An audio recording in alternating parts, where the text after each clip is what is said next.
যে বিতর্কটা এসেছে জাতীয়ভাবে, সে বিতর্কটার অবসান হওয়া প্রয়োজন। বলুন। মাননীয় স্পিকার, প্রথমেই বিরোধী দলের মাননীয় সাংসদ নজিব সাহেব সাংবিধানিক যে থিওরিটিক্যাল ব্যাখ্যা দিলেন, সেই থিওরিটিক্যাল ব্যাখ্যার সাথে আমি একমত। আমার দ্বিমতের জায়গা হলো উনি কোন জায়গায় কোন ব্যাখ্যাটা ফিট করবে সেটা এক্সপ্লেন করতে পারেনি মাননীয় স্পিকার। সে জায়গাটায় আমি আপনাদেরকে বলতে চাই। মাননীয় স্পিকার, প্রশ্ন আমাদের সামনে উত্থাপন করা হয়েছে এই বিশেষ মিটিংয়ে সভায়, জুলাই জাতীয় সনদ 2025-এর বাস্তবায়ন পদ্ধতি কি হবে। আমি সঙ্গত কারণেই বলছি, এই বিষয়ে কথা বলতে দাঁড়িয়ে যে জুলাই জাতীয় সনদ 2025-এর বাস্তবায়ন কিভাবে পদ্ধতিতে হবে সেটা জুলাই জাতীয় সনদেই ব্যাখ্যা করা আছে মাননীয় স্পিকার। জুলাই জাতীয় সনদ স্বকীয়তায় ভরপুর। জুলাই জাতীয় সনদ স্বব্যাখ্যায়িত। জুলাই জাতীয় সনদ পরিপূর্ণভাবে স্বচ্ছভাবে রাজপথে দেওয়া রক্তের ঋণ হিসাবে যেভাবে স্বচ্ছভাবে প্রতিফলিত হওয়া দরকার সেভাবে প্রতিফলিত হয়েছে। সুতরাং জুলাই জাতীয় সনদ বাস্তবায়নের পদ্ধতিটাই হলো জুলাই জাতীয় সনদ ইটসেলফ। এখানে অন্য কোনো পদ্ধতির প্রয়োজন নাই। কেন নাই মাননীয় স্পিকার? ওনারা গণভোটের কথা বলছেন। গণভোটের অধ্যাদেশ যেটা কথা বলেছেন, অধ্যাদেশে 3 ধারাকে রেফার করে গণভোট অধ্যাদেশের একটা শিডিউল দেওয়া হয়েছে মাননীয় স্পিকার। সেই শিডিউলের দিকে যদি তাকান, 30টা সাবজেক্টকে, জুলাই সনদের 30টা সাবজেক্টকে বলা হয়েছে ঐক্যমতের ভিত্তিতে হয়েছে। তার মধ্যে সেই শিডিউলের দেখেন মাননীয় স্পিকার, একটা জায়গা বলা হচ্ছে 17 তারপরে 20 অনুচ্ছেদ, জুলাই জাতীয় সনদের 17 এবং 20 অনুচ্ছেদের কথা বলা হচ্ছে। 17 এবং 20-এর মাঝখানে আমি আমার বক্তব্য তুলে ধরব। 17তে আছে আইনসভা গঠন। সংবিধানে এরূপ যুক্ত করা হবে যে বাংলাদেশে একটি দ্বিকক্ষ বিশিষ্ট আইনসভা থাকবে, যা নিম্নকক্ষ এবং উচ্চ কক্ষ সমন্বয়ে গঠিত হবে। আমরা তো বলছি যে হ্যাঁ হবে। তারপরে দেখেন 20 অনুচ্ছেদ, উচ্চ কক্ষের সদস্যদের যোগ্যতা অযোগ্যতা, সেটাও আমরা বলছি ঠিক আছে। এখানে মাইলর্ড, আমাদের এলাকায় পান বিক্রির একটা গল্প বলি।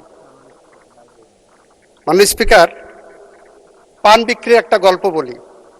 যারা পানের বরজ করে পান বিক্রি করতে গেলে 1 পণ পানে 80টা পান থাকে। 80টা বিক্রি করতে যে উপরে কিছু বড় পান দেয়, নিচে কিছু বড় পান দেয়, মাঝখানে কিছু বড় পান দেয়, আর ভিতরে সব খারাপ পান ঢুকায় দেয় মাইলর্ড মাননীয় স্পিকার। এখানে জুলাই জাতীয় সনদের যে 4টা প্রশ্ন, তার খ প্রশ্নটার কাছে দেখায় যে কিভাবে পান বিক্রি করেছে। দেখেন, আগামী জাতীয় সংসদ হইবে 2 কক্ষ বিশিষ্ট জাতীয় সংসদ নির্বাচনে দলগুলোর প্রাপ্ত ভোটের অনুপাতে 100 সদস্য বিশিষ্ট একটি উচ্চ কক্ষ গঠিত হইবে। এই কথাটা আছে জুলাই জাতীয় সনদের 18 নম্বর অনুচ্ছেদে। উনি যে গণভোট অধ্যাদেশের ওনারা বলছেন, গণভোট অধ্যাদেশের শিডিউলে জাতীয় ঐক্যমতের ভিত্তিতে যে শিডিউলগুলো হয়েছে, সেই শিডিউলের মধ্যে মাননীয় স্পিকার 18 নম্বর অনুচ্ছেদ নাই। যদি বিশ্বাস না করেন ওনারা গণভোট অধ্যাদেশটা পড়ে দেখুন। গণভোট অধ্যাদেশের যতগুলো শিডিউলে 30টা বিষয় দেওয়া আছে তফসিলে, সেই তফসিলের মধ্যে আমি গণভোটের যে প্রশ্নগুলো, খ নম্বর প্রশ্নের যেটা পড়ে শোনালাম, যে জনগণের ভোটের প্রপোর্শনালিটি অনুসারে, পিআর অনুসারে এইটা হবে, আপনি একমত কিনা? এই শিডিউলের মধ্যে কোথাও ওই ক্লজটা নাই মাননীয় স্পিকার। এটা হলো ফ্রড অন দি কনস্টিটিউশন। ওই দিন আমার বন্ধু মাহমুদুল ইসলাম সাহেবের কনস্টিটিউশনাল লয়ের বই রেফার করেছিলেন। ধন্যবাদ মাননীয় সংসদ সদস্য, আপনাকে আপনার মাধ্যমে সংসদ সদস্যকে ধন্যবাদ জানাতে চাই। আমাদের দেশে যারা কনস্টিটিউশনাল ল প্র্যাকটিস করেন তাদের কাছে এই বইটা বাইবেলিক, রূপক অর্থে বলি বাইবেলিক বা কোরআনিক। আমরা যারা কনস্টিটিউশনাল বই পড়ি, প্র্যাকটিস করি, এই বইয়ের ইন্টারপ্রিটেশনটা আমাদের কাছে সবার আগে গ্রহণযোগ্য। আমার মাননীয় সংসদ সদস্যকে আপনার মাধ্যমে বলতে চাই, এই বইয়ের 4.27 ক্লজটা 490 পৃষ্ঠায় আছে, একটু পড়ে দেখবেন, যেখানে বলা আছে কালারেবল লেজিসলেশনের কথা। কালারেবল লেজিসলেশনটা কি? যে লেজিসলেশন এমনভাবে করা হয় আইনে ক্ষমতা দেওয়া নাই, আপাত দৃষ্টিতে আইনে ক্ষমতা আছে এরকম দেখা যায়, অথচ আইনে কোনো ক্ষমতা নাই, সেটা একটা কালারেবল লেজিসলেশন। এবং এই ধরনের লেজিসলেশনকে বলা হচ্ছে ভয়েড আব ইনিশিও। এটা এই বইয়ের ওই দিন উনি রিলাই করেছেন, এই কারণে আমি এই বইটা নিয়ে এসেছি। 4.27 ক্লজ 490 পৃষ্ঠায় দেওয়া আছে। মাননীয় স্পিকার, মাননীয় স্পিকার, আমার বন্ধুরা ঠিকই বলেছেন, জুলাই সনদ, জুলাই বিপ্লব জনগণের ইচ্ছার প্রতিফলন, জুলাই গণ অভ্যুত্থান জনগণের ইচ্ছার প্রতিফলন। আমিও বলছি জনগণের ইচ্ছার প্রতিফলন। এই যে বইটা দেখছেন, এটা জনগণের ইচ্ছার প্রতিফলন। এই বইয়ে 6টা প্যারাগ্রাফ আছে, এই বইয়ে 84টা আর্টিকেল আছে, অনুচ্ছেদ আছে, এই বইয়ে 7টি অঙ্গীকারনামা আছে। এই বই জনগণের ইচ্ছার প্রতিফলন। জনগণের ইচ্ছার প্রতিফলন হিসাবে যদি এই বইটা ধরি, এই বইয়ের মধ্যে বলা আছে, মাননীয় স্পিকার, প্রত্যেকটা পরতে পরতে, প্রত্যেকটা এই বইয়ের শিরায় উপশিরায় এই সংবিধানকে গ্রহণ করেছেন জনগণের ইচ্ছার প্রতিফলন হিসাবে। যে কারণে এই বইয়ের প্রথম দফা থেকেই যদি আমি পড়ি, আর্টিকেল, প্রজাতন্ত্রের রাষ্ট্রভাষা হবে বাংলা, সংবিধানে বাংলাদেশের নাগরিকদের হিসাবে ব্যবহৃত অন্যান্য সকল ভাষাকে দেশের প্রচলিত ভাষা হিসেবে স্বীকৃতি প্রদান করা হবে। সংবিধানকে সামনে রেখে এই বইটা রচিত হয়েছে। এখানে বলা হচ্ছে 2 নম্বর অনুচ্ছেদে, বিদ্যমান সংবিধানের অনুচ্ছেদ 6(2)তে বর্ণিত বাংলাদেশের জনগণের জাতি হিসাবে বাঙালি এবং নাগরিকগণ বাংলাদেশী বলে পরিচিত হবেন। এখানে সংবিধানের কথা বলা হচ্ছে। মাননীয় স্পিকার, 3 নম্বর অনুচ্ছেদে বলছে সংবিধান সংশোধন কিভাবে করতে হবে সেটা বলা হচ্ছে সংশোধন। মাননীয় স্পিকার, 4 নম্বর অনুচ্ছেদে বলা হচ্ছে সংবিধান, 5 নম্বর অনুচ্ছেদে বলা হচ্ছে সংবিধান। এই বইয়ের প্রতিটা পরতে পরতে, শিরায় উপশিরায় এই সংবিধানকে গ্রহণ করেছে। এখন যদি আমি বলি জনগণের ইচ্ছার প্রতিফলন এটাই, জনগণ চেয়েছে বাংলাদেশে একটি সংবিধান আছে, অভ্যুত্থান উত্তর জনগণ যাদের ক্ষমতা দিয়েছেন তাদের মধ্যে 33টি রাজনৈতিক দল এক জায়গায় বসেই জুলাই সনদ স্বাক্ষর করেছেন। তারা একমত হয়েছেন যে আমরা এমন একটি সংবিধান চাই, যে সংবিধান, এই সংবিধানকে সামনে রেখেই সংযোজন, সংশোধন, পরিমার্জন করবেন। সেটাই হলো জুলাই সনদ এবং এটাই আমরা মেনে নিয়েছি। এটা মেনেছি বলেই জুলাই সনদকে নিয়ে যারা বলছেন জুলাই সনদ না সংস্কার, এখানে যারা আইন প্র্যাকটিস করেছেন তাদের জন্য বলি, every amendment of the constitution is a reform, but every reform is not an amendment. Reform রাজনৈতিক দলের মধ্যে জনগণের ভিতর থেকে, জন আকাঙ্ক্ষার ভিতর থেকে রিফর্ম আসতে পারে, কিন্তু যখন ওটা আইনি প্রক্রিয়ায় যাবেন, যখন এই সংসদে বসে 300 সংসদ সদস্য এই রিফর্ম নিয়ে কথা বলবেন, তখন সেই রিফর্মকে যখন চূড়ান্ত রূপ দেবেন, সেইটার নামই সংশোধন। এবং সেটা হতে হবে 142 অনুচ্ছেদ অনুসারে। অন্য কোনো আইপস অ্যান্ড বার্ডস নাই, অন্য কোনো ফরম্যাট নাই। মাননীয় স্পিকার, মাননীয় স্পিকার, আপনাকে বলি, আপনার মাধ্যমে ওনাদেরকেও বলি, জুলাই সনদ জুলাই মাসের 36 দিনের 1400-র উপর মানুষের রক্তের আখরে লিখিত। জুলাই সনদ জুলাই মাসে 36 দিনে 30,000 সহযোদ্ধার কারো চোখ নাই, কারো কান নাই, কারো মাথা নাই, কারো কুলি নাই, কারো হাত নাই, কারো পা নাই, এখানে যারা আছেন তাদের প্রতিদিনের বিদগ্ধ যন্ত্রণার ফসল এই জুলাই সনদ। বিএনপি জুলাই সনদের প্রতিটি অধ্যায়কে, প্রতিটি অনুচ্ছেদকে ধারণ করে। মাননীয় স্পিকার, প্রতিটি গল্পের পিছনে গল্প থাকে। মাননীয় স্পিকার, এই জুলাই সনদ রচিত হওয়ার পিছনে 17 বছরের সংগ্রামের, 17 বছরের বেদনার, 17 বছরের নীলাক্তি বেদনার যন্ত্রণা আছে।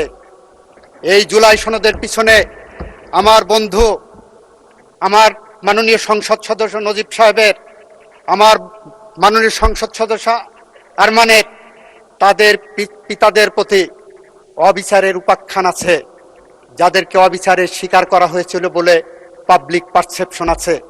এই জুলাই সনদের পিছনে আমাদের মাঝ থেকে 4500 সহযোদ্ধাকে পাখির মতো গুলি করে ক্রস ফায়ারের মাধ্যমে হত্যা করা হয়েছিল। তাদের গল্প বেদনা আছে, তাদের পরিবারের যন্ত্রণা আছে, তাদের পরিবারের নির্ঘুম রাত কাটানো আছে। এই জুলাই সনদের পিছনে 700 সহযোদ্ধার গুমের কাহিনী আছে, যাদের স্বজনেরা এখনো রাত জেগে তাহাজ্জুদের নামাজ পড়ে জায়নামাজে বসে স্বজন ফেরার প্রতীক্ষায় আল্লাহর কাছে প্রার্থনারত থাকেন। তাদের করুণ আর্তনাদের কাহিনী এখানে বর্ণিত আছে। এই জুলাই সনদের পিছনে বিএনপির 60 লক্ষ নেতাকর্মীর মিথ্যা গায়েবী মামলার কল্প কাহিনী এখানে দেওয়া আছে। মাননীয় স্পিকার, আমরা এগুলোকে অস্বীকার করতে পারি না। যদি অস্বীকার করি, ভবিষ্যতে আবার যদি কখনো গণ অভ্যুত্থান হয়, তারা এই জুলাই সনদকে অসম্মান করবে। আমরা যদি 71-এর মুক্তিযুদ্ধের মধ্য দিয়ে অর্জিত বাংলাদেশের সংবিধানকে অস্বীকার করি, লাখো শহীদদের রক্তে অর্জিত সংবিধানকে অস্বীকার করি, লাখো মামুনের ইজ্জতের সম্ভ্রমের বিনিময়ে যে সংবিধান, সেই সংবিধানকে অস্বীকার করি, আমরা যদি 90-এর গণ অভ্যুত্থানকে অস্বীকার করি, এমন একদিন আসতে পারে সেই দিনে হয়তো এই জুলাই সনদকে অস্বীকার করবে কেউ না কেউ। আমরা সেরকম পথ রেখে যেতে চাই না। আমরা এমন একটি পথ রেখে যেতে চাই, আগামী দিনে যারা গণতন্ত্রের জন্য কথা বলবেন, আগামী দিনে যারা মানবাধিকারের কথা বলবেন, ন্যায় বিচারের কথা বলবেন, আইনের শাসনের কথা বলবেন, তারা এসে আমাদের পূর্ব প্রজন্মের, আমাদের হিরোদের কথা বলবেন, আমাদের মুক্তিযোদ্ধাদের কথা বলবেন, শহীদদের কথা বলবেন, আমাদের বীরাঙ্গনাদের কাহিনী বলবেন, আমাদের জাফর, জয়নাল, দীপালি সাহা, কাঞ্চন, রাউফুন, বসুনিয়া, ডাক্তার মিলন, নূর হোসেন জিহাদের কথা বলবেন, আমাদের আবু সাইদ, মুগ্ধ, আনাসের কথা বলবেন। এরকম একটি পথ আমরা রেখে যেতে চাই। মাননীয় স্পিকার, আমরা রেখে যেতে চাই বলেই আমরা বারবার বলছি, জুলাই সনদ নিয়ে রাজনীতি করার দরকার নাই। আমরা বারবার বলছি, আসুন জুলাই সনদের পথ ধরে হাঁটি। আপনারা বলছেন সংস্কার পরিষদ, আমরা বলছি জুলাই সনদ অ্যাজ এ হোল আমরা বাস্তবায়ন করব সংবিধানের মাধ্যমে। সেই যে সংশোধনীগুলো আনা হবে, প্রতিটি সংশোধনীর অপর নাম, ভালো নাম, প্রতিটি সংশোধনীর একটি নাম হলো সংস্কার। আবারও বলছি, every amendment of the constitution is a reform, but every reform is not an amendment of the constitution. আমাদের জুলাই সনদকে বাস্তবায়ন করতে হলে প্রত্যেকটা পরতে পরতে বলেছি, 6-এর ক প্যারাগ্রাফে বলা আছে 1 থেকে 47 পর্যন্ত সংবিধান সংশোধন সাপেক্ষে বাস্তবায়ন করতে হবে। যারা এই সনদ রচনা করেছেন 33টি রাজনৈতিক দল, তারা এই কথা বলে কিন্তু ক্ষান্ত থাকতে পারতেন। আমাদের আইনে একটা বই পড়াই, আমরা পড়ি ইন্টারপ্রিটেশন অফ স্ট্যাটিউটস, যেখানে interpretation of statutes also interpretation of documents and literal meaning খুঁজে। সেই ইন্টারপ্রিটেশনে যদি আমরা যাই, তাহলে দেখা যাবে জুলাই সনদে 6-এর ক দিলেই যথেষ্ট ছিল যে সংবিধান সংশোধন সাপেক্ষে। কিন্তু জুলাই সনদের 1 থেকে 47 পর্যন্ত অনুচ্ছেদের প্রত্যেকটা প্যারাগ্রাফে, প্রত্যেকটা অনুচ্ছেদে বলেছেন সংবিধান সংশোধন সাপেক্ষে, সংবিধানে সংশোধন করে অন্তর্ভুক্ত করতে হবে। তাহলে আপনি এই ইন্টারপ্রিটেশনটা কোথায় রাখবেন? বলা হচ্ছে যে ইন্টারপ্রিটেশন দিতে গেলে কোনো অ্যাম্বিগুইটির প্রয়োজন নাই, কোনো অস্বচ্ছতা নাই, কোনো মেঘাচ্ছন্ন ভাব নাই। আমরা সেটাকে ইন্টারপ্রিট করি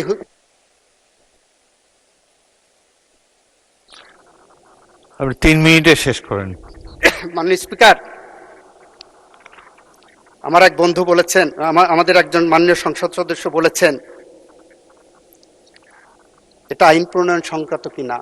আমি বলছি এটা আইন প্রণয়ন সংক্রান্ত না, এটা জুলাই সনদকে কে কিভাবে দেখে, এটা জুলাই সনদ কিভাবে বাস্তবায়ন করা হবে সেইটার বিষয়ে। জুলাই সনদ কিভাবে বাস্তবায়ন করা হবে আমরা আগেও বলছি, এখনো বলছি, ভবিষ্যতেও বলবো। জুলাই সনদের লাইন ধরে আমরা এগিয়ে যাব। আমরা বলেছি এই সনদের পিছনে একদিকে যেমন জুলাই বিপ্লবের ভালোবেসে যারা নাম দিয়েছিলেন 36 জুলাই পর্যন্ত যাদের রক্তের রেখা আছে, বিগত 16 বছরের যারা রক্ত দিয়েছেন, জীবন দিয়েছেন, সর্বস্ব হারিয়েছেন, যারা অবিচারের শিকার হয়েছেন, আমার মাননীয় সংসদ সদস্যদের পিতাদের মতো, তাদের আর্তনাদ আছে। সুতরাং আমরা এই জুলাই সনদের পথ ধরে হাঁটবো। আর গণভোট, আমি বললাম গণভোটের যে তফসিল দেওয়া আছে, এই যে সংসদে পিআর পদ্ধতি, জনগণের ভোটের ম্যান্ডেটের আলোকে প্রপোর্শনালিটি নির্ধারণ করা হবে। গণভোটের তফসিলের মধ্যে দেখেন 18 নম্বর অনুচ্ছেদ নাই।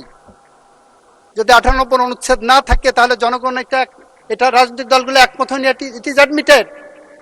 ওটা কিভাবে হবে সেটাও জুলাই সনদেই বলা আছে। 18 নম্বর ক্লজের নোট অনুচ্ছেদ দেখেন। মাননীয় স্পিকার, আপনার মাধ্যমে বলছে 18 নম্বর কলামের নোট অনুচ্ছেদ দেখেন, সেখানে স্পষ্ট বলা আছে রাজনৈতিক দলগুলো যদি তাদের নির্বাচন ইস্তেহারে কোনো পদ্ধতি বলে থাকেন, এ সংক্রান্ত বিষয় বা কোনো কিছু বলে থাকেন, সেই রাজনৈতিক নির্বাচন ইস্তেহারে সেটাই হবে আইন। That will prevail over the other clauses. এটাই ইন্টারপ্রিটেশন অফ ল। সবশেষে আবারও বলবো, আমার জুলাই সনদ আমার জনগণের মুক্তির সনদ। আমার জুলাই সনদ বলেছেন আমি এই সংবিধানকে ধারণ করব, এই সংবিধানকে সংশোধন করব। সংশোধন করে যে যে সংস্কারগুলো জুলাই সনদের মধ্যে অন্তর্ভুক্ত করা হচ্ছে সেইগুলো ইনকর্পোরেট করব। সেইটাই জুলাই সনদ এবং সেই পথ ধরে আমরা এগিয়ে যাচ্ছি।